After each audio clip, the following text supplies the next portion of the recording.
हनुमान जी का अद्भुत पराक्रम।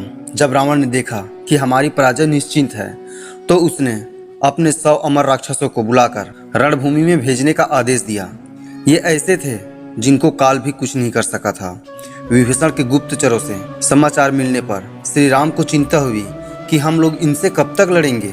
सीता का उद्धार और विभीषण का राज तिलक कैसे होगा, क्योंकि युद्ध की समाप्ति असंभव है। श्री राम की इस स्थिति से वानर वाहिनी के साथ कपिराज सुग्रीव भी चिंतित हो गए कि अब क्या होगा। हम अनंत काल तक युद्ध तो कर सकते हैं, पर विजय श्री का वरण नहीं। ये दोनों कार्य असंभव है। अंजना नंदन हनुमान जी श्री राम को चिंतित देखकर बोले, हे प्रभु, क्या बात है?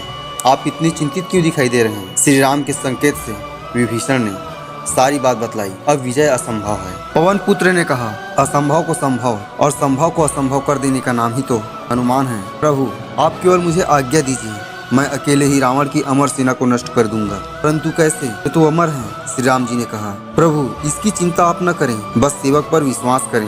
हनुमान बोले। उधर रावण ने चलते समय राक्षसों से कहा था, हनुमान नाम का वानर है, उससे सावधान रहना।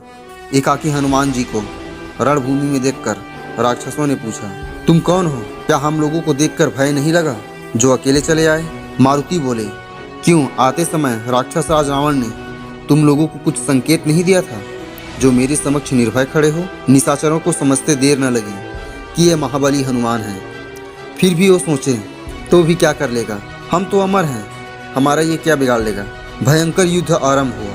पवन पुत्र की मार से रणभूमि में ढेर होने लगे। चौथाई सेना बची हुई थी कि पीछे से आवाज आई, हनुमान, हम लोग अमर हैं, हमें जीतना असंभव है, अतः अपने स्वामी के साथ लंका से लौट जाओ, इसी में तुम सबकी भलाई है। महाबली हनुमान ने कहा, लौटूंगा अवश्य, पर तुम्हारे कहने से नहीं, अपितु अपनी इच्छा से।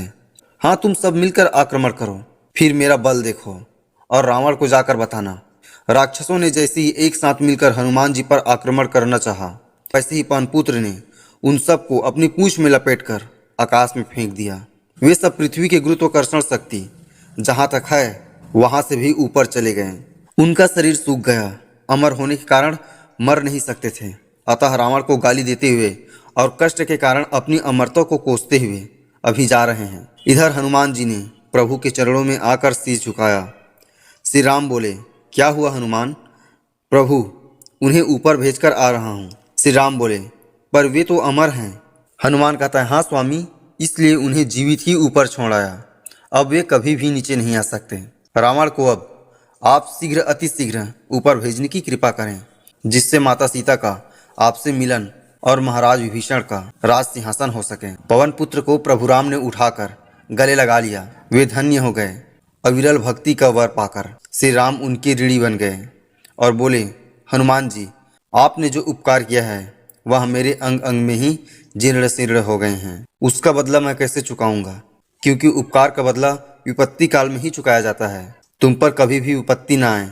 यह सुनकर हनुमान निहाल हो गए। हनुमान जी की वीरता के समान साक्षात काल, देवराज इंद्र, महाराज कुबेर तथा भगवान विष्णु की वीरता भी नहीं सुनी गई।